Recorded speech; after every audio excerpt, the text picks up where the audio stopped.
दोस्तों, मैं आपके साथ प्रवेश मिश्रा आपके साथ आज एक ऐसी कहानी शेयर करने चल रहा हूँ, जो कि एक माँ अपने बच्चे को आते हुए कष्ट को कैसे अपने संस्कारों से, अपनी दुआओं से बच्चे का कष्ट काट देती है और बच्चा हरा-भरा प्रफुल्लित आजीवन चिरंजीव होता है।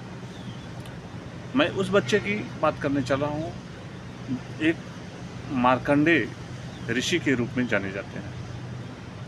मार्कंडेय महाराज जी 11 वर्ष की आयु लेकर के इस संसार में आए थे, जो कि माँ बाप भी जानते थे ये बच्चा हमारा 11 साल के लिए ही आया है।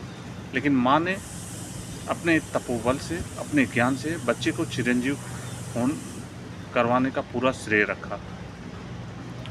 अब आते हैं अगली असली कहानी पर।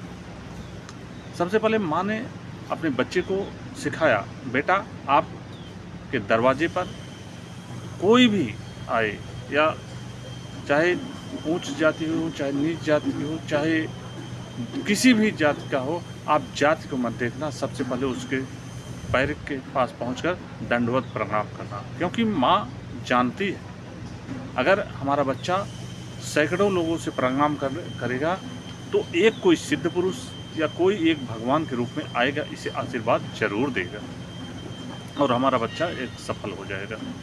तो इसी तरह से मार्कंडेय ऋषि जो भी आता उसकी जात पात न देख करके सबसे पहले उसको दंडवत प्रणाम करते, दंडवत प्रणाम करके उससे आशीर्वाद लेते। काफ़ी लंबे समय बीतता गया। एक दिन नारद ऋषि जी आए ऋषि के रूप में, साधु संतों के रूप में। वो दरवाजे पर जैसे पहुंच रहे हैं, बच्चा दंडवत प्रणाम कर रहा है। दंडवत प्रणाम करने के दौरान ऋषि जो नारद के रूप में थे उन्हें चिरंजीव होने का आशीर्वाद देते हैं।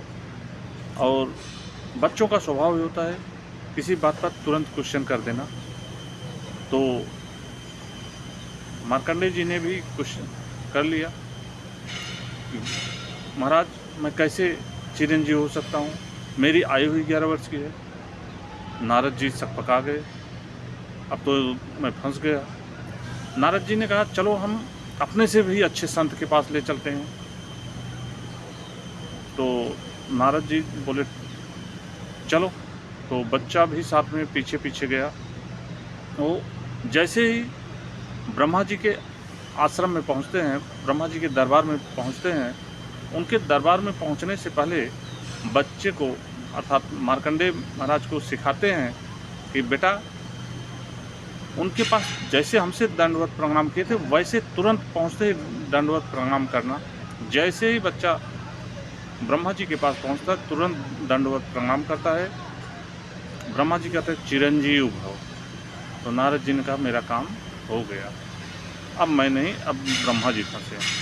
तो ब्रह्मा जी से बोले नारद जी, महाराज आपने कैसा आशीर्वाद दिया, ये बच्चा 11 वर्ष के लिए आया ही है इस संसार में, तो फिर कैसे ये चिरंजीव हो सकता है। ब्रह्मा जी परेशान हुए। उसके बाद उसकी जन्मपत्री और सब कुछ देखा गया, तो फिर उसे कुशल क्षेम जो वह बच्चा कर सकता था और आशीर्वाद दिए।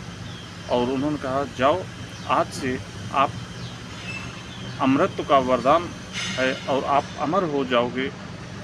फिर अष्ट चिरंजीवों में से एक मार्कंडेय जी भी महाराज बने। ये होता है माँ के दुआओं और संस्कार की तारीफ। अगर बच्चे पे कोई भी आँच आए तो सबसे पहले माँ उस समस्या के सामने खड़ी होती है। इसलिए माँ ही सर्वोपरि है, माँ ही सब कुछ। धन्यवाद।